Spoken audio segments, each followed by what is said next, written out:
Tam nic není na té straně. Půjdeš na Silvestra? Jo. Půjdeš?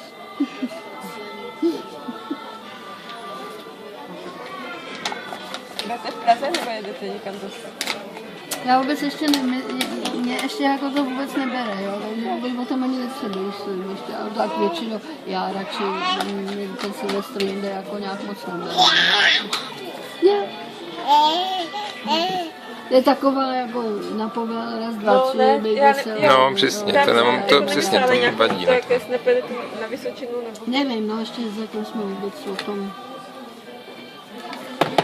se líbilo, když jsme chodili s Michalem na ty plesy, to mi přijde hezký, jako jako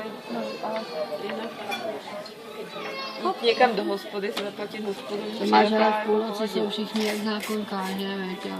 A na povel, to mi vadí, jako honem.